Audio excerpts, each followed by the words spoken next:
Straight ahead on 12 News, the pictures show this wasn't your normal accident. The story behind this crash in Robbinsdale. But first, dissecting the political landscape from the shift at the state capitol to local city halls. 12 News starts right now.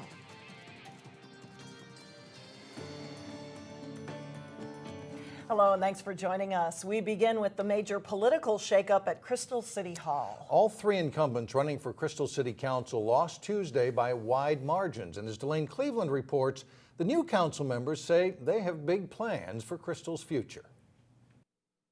At Crystal City Hall, the right to sit in one of these chairs and have your name posted on the dais is a privilege earned through hard work and a vote of the people. But after Tuesday night's election, city officials will soon have to replace the nameplates of council members Mark Hoffman, John Budashevsky, and Joe Selton.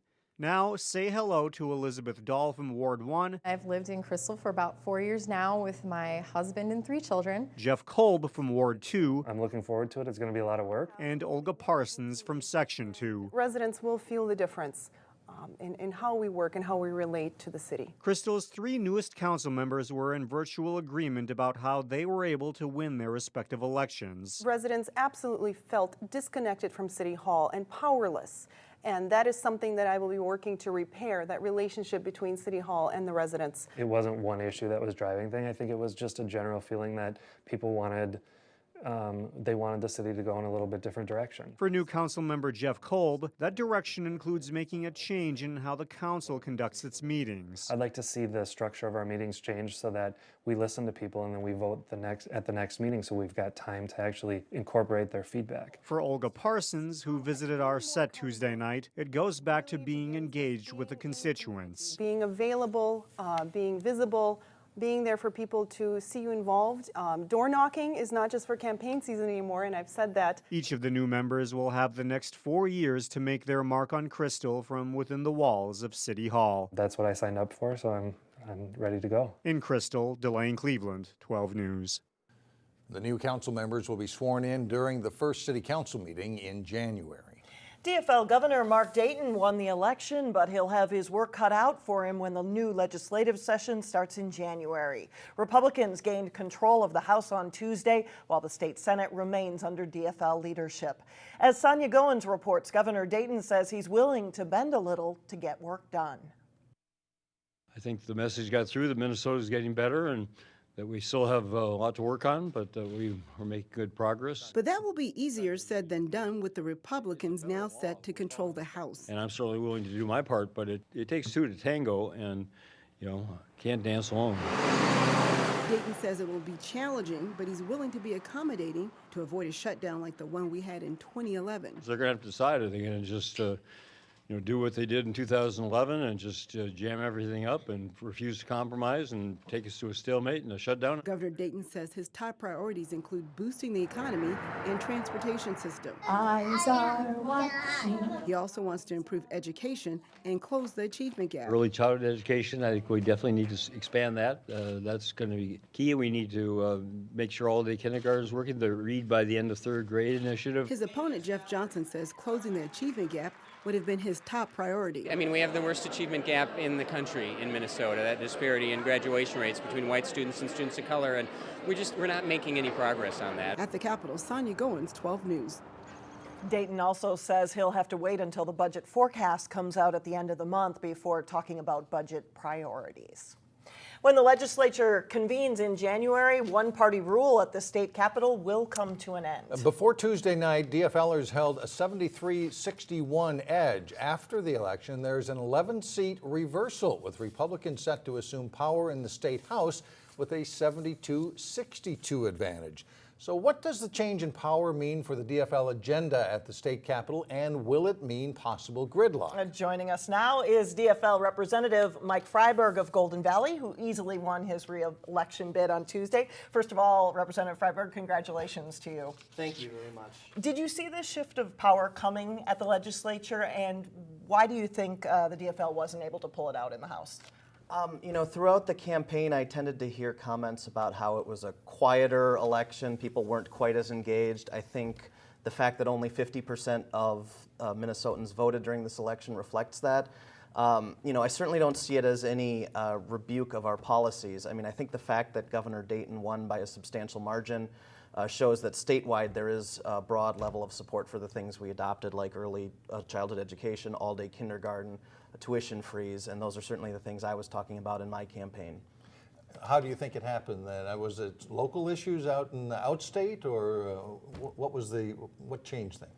Possibly local issues. I feel like we had very strong candidates in every legislative district in the state, and they worked really hard. In many cases, they actually outperformed Governor Dayton.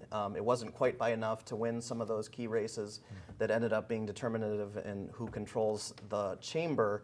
But I feel like there were strong headwinds. I mean, certainly around the country, it wasn't a good day for Democrats in general.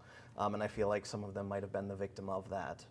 Looking ahead to the legislative session, what has to give for the two parties to work together, and what DFL priorities might be cast aside?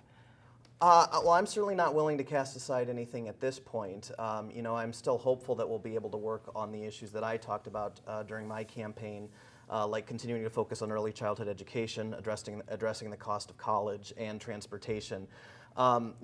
Both parties are going to have to give. I know probably after every election like this where there's a change of power, everybody says that. We're going to have to compromise. I'm hopeful that we can. We saw it from the governor there. I feel like the statewide reaction to the government shutdown from 2011 sent a very strong message that Minnesotans won't stand for that. And I think if there is that sort of gridlock, it'll be felt at the ballot box again 2 years from now. And I don't think, I assume, the Republicans that are going to be in control of the House won't want that to happen. So, I've been able to work with members of the Republican Party throughout my 2 years in the House.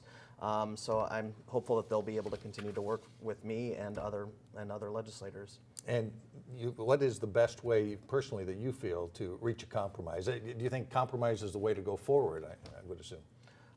Yeah, I mean, we're going to have to compromise. I feel like, a few years ago, part of the issue was a lot of candidates had signed pledges, whether it was about taxes or whatnot. I haven't heard as much about that this year, so I'm hopeful that people won't come into it with sort of a set position already, and people will be more willing to work across the aisle. Maybe you have their heels dug in a little less? Yeah, I certainly hope so. All right, Mike Freiberg, thank you very much. Thanks, and again, congratulations on your victory yesterday. Thank you both.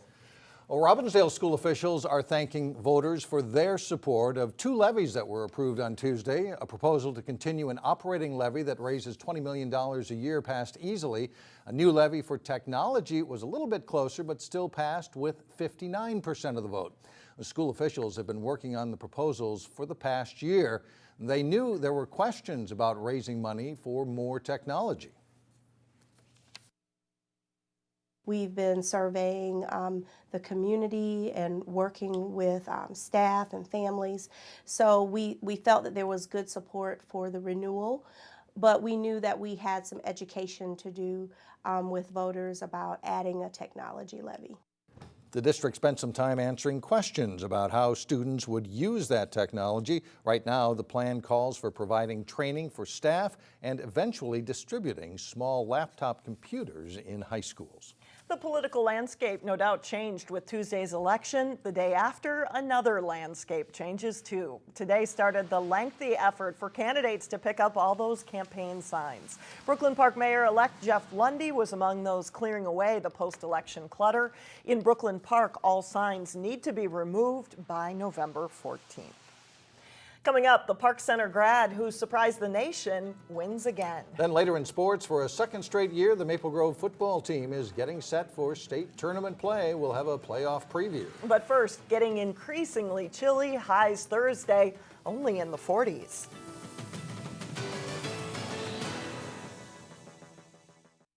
Election day favored Republicans nationally, the GOP regaining control of the U.S. Senate for the first time since 2006, and they picked up additional seats in the Congress. One of those congressional wins is a Virginia Republican with ties to the Northwest Metro.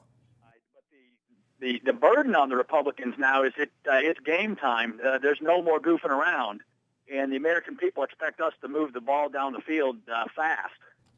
Virginia Republican Dave Bratt picked up the win this week. He's a former Park Center High School graduate. Bratt made national news this past summer when he defeated former House Majority Leader Eric Cantor in a Republican primary. Bratt, a college economics professor, is a 1982 graduate of Park Center, where he was a member of the tennis team and played in the band, and he also played in the Minnesota Youth Symphony. Bratt says his improbable rise serves as a valuable lesson. I always loved ethics and economics and studying religion, and I think my race shows one thing very clearly: anything is possible in this country. And so I hope my race gives young people all sorts of hope that they should pursue their dreams. Make sure you do what you love to do.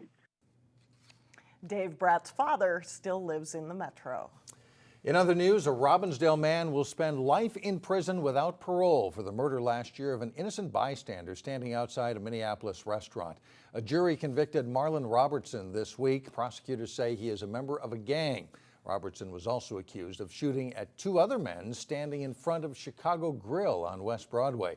Prosecutors say he tried to kill one of the men for cooperating with police in a robbery investigation. Two people were rushed to the hospital this morning with injuries following a wrong-way driver crash in Robbinsdale. Police say a pickup truck crossed the center median on County Road 81 and hit a car head-on. Both drivers were hospitalized. A third car crashed into them from behind. The crash forced the closure of County Road 81 on Wednesday. It's unclear why the pickup truck was going the wrong direction. In Plymouth this morning, firefighters responded to a fire just after sunrise at Cowboy Jack's Bar and Restaurant. When firefighters initially arrived, black smoke was billowing out of the roof of the restaurant located just west of I-494 near the Rockford Road exit. No one was in the building at the time. Fire officials traced the fire to the kitchen vent exhaust system. They say there's roof repairs to do, but Cowboy Jack's did reopen this evening. Coming up, the day local nonprofits want you to have marked on your calendars. But first in sports, the Totino-Grace defense prepares for another big challenge as the Eagles get ready for the state football playoffs. John Jacobson has their story when we come back. Get ready for the high school football tournament. Playoffs starting Thursday, and a local team in it on Friday. Should be a fun week. Thursday and Friday. It's football weather now. Oh, right? yeah. You know, get the rain, clouds, all that good stuff. We're down to the final 8 in each class of Minnesota high school football as state tournament play gets started. Maple Grove is back in the Class 6A tournament for a second straight year. And as Jay Wilcox reports, the Crimson hope to make this an annual thing. Down, Davison looking to throw out into the flat to Winnicky. Last week's playoff game against White Bear Lake followed the template of many of Maple Grove's wins. Suffocating defense and an efficient ground-based offense that doesn't always score quickly but puts points on the board. The 35-0 win was the 5th shutout for the Crimson. Defense shut them out, so that's always fun, not letting up any points. Did good special teams, and it's obviously section champions, so we were all pretty excited after the game, so it was a good win for the team. I think the first half, we allowed them to control the ball too much, but I think other than that, in the third quarter, we came out and kind of scored 21 points quick, and our defense got off the field, and I thought we played as a full team. And in special teams, I thought it was one of our better games, so I thought we did a nice job against them. The Crimson face a team with an equally impressive resume this week as they take on Prior Lake. The Lakers are 9-1, with the only loss coming to second seed Rosemount. It'll be a good matchup. Yeah, it's very exciting. It challenges you mentally and gets you really focused in to see all their tendencies and what they do, so you're ready. Very, very good defensively. Got a lot of big kids up front who can really move defensively. They got Alex Hart, who's a really good fullback for them, and he's a great outside backer / D end and very recruitable kid, about a 6'3", 225-pound kid. So they're going to be tough. They're a physical ball club that just comes after you and knows how to play in November. Part of what's made this Crimson group a high-achieving bunch the past couple of seasons, not getting sky high for one game and then coasting through the next. They're back at state and liking that trend. Yeah, it's always fun knowing that teams are always gunning for you. They know you're one of the best teams in the state, and it's fun playing like you're the best team in the state. So 8 good teams are left in 6A football. After Friday, Maple Grove hopes to be one of 4 still standing. Jay Wilcox, 12 Sports. Maple Grove faces Prior Lake Friday night at 7 at Minnetonka High School. You can watch the game on Channel 12 Saturday morning at 7 and Saturday night at 7 and 10 p.m. Unseeded Totino-Grace faces third seed Mounds on Thursday night in the first round of the state Class 6A football tournament. Jason Melillo visited the Eagles and has this report. I started with an easy question for the Eagles. Tell me about Moundsview. They're a good team. They're awfully good. They're good, really good. Yeah, they really are. The Mustangs are 9-1 and have scored 30 or more points 7 times this season. The offense presents lots of challenges. They can really spread you out in a lot of different ways with their passing game and their wing T running attack. They have about 6 different concepts they do offensively. They do them all really well. I don't know how they do it, but they execute them really well. Mounds is probably the fastest team we played, like all around. Like they're not as big as the other teams, but they're a lot faster than any of the teams we played so far. So they're pretty good. Should be really fun. Grace will have to show up big on defense, just like it did last week against Stillwater. The Ponies scored on their opening drive, but Grace shut it down after that, giving up just 100 yards of total offense the rest of the game. You have to give our defense credit for that last game. Stillwater came in with a very good offense, and our coaches had a great game plan. And they made it easier for us to be on offense and have a shorter field. On offense, TG will do what it does. A strong stable of running backs led by senior Kez Flomo will pound the ball all night and hopefully run the Eagles right into the state semifinals. Jason Melillo, 12 Sports. Grace and Moundsview meet Thursday night at 7 o'clock at Maple Grove High School. And a reminder, the state volleyball tournament gets underway Thursday morning. Champlin Park and Roseville in the first round. We'll have highlights of that coming up Thursday starting at 4. All right, tournament time. Yes. Thanks a lot, John. Up next, the day when your charity dollars mean even more. We'll be right back. And finally, there is one day a year in Minnesota when your charitable dollars can win prizes and incentives for your favorite nonprofit. Mark your calendars for Give to the Max Day on Thursday, November 13th. You may remember last year when giving was so generous, it shut down the website, givemin.org. Despite the technical glitches, the day broke records for charitable donations. This year, GiveMin has a new technical partner, and organizations like Interfaith Outreach and Community Partners have already started campaigns encouraging people to give on November 13th. This is the most important campaign of the year for us. It raises about half of the funds that we need for the whole year. So what we can do in fundraising during that time will determine what we'll be able to do with clients next year. Even though some of the website has changed, you can still go online and log in to view your account history, but you will be prompted to change your password. So coming up here in a couple days, not too far. Yeah, sooner than you think. That's right. That does it for us. Thanks so much for joining us. Stay with us. Community Corner is coming up next, and we'll see you again tomorrow, beginning at 4.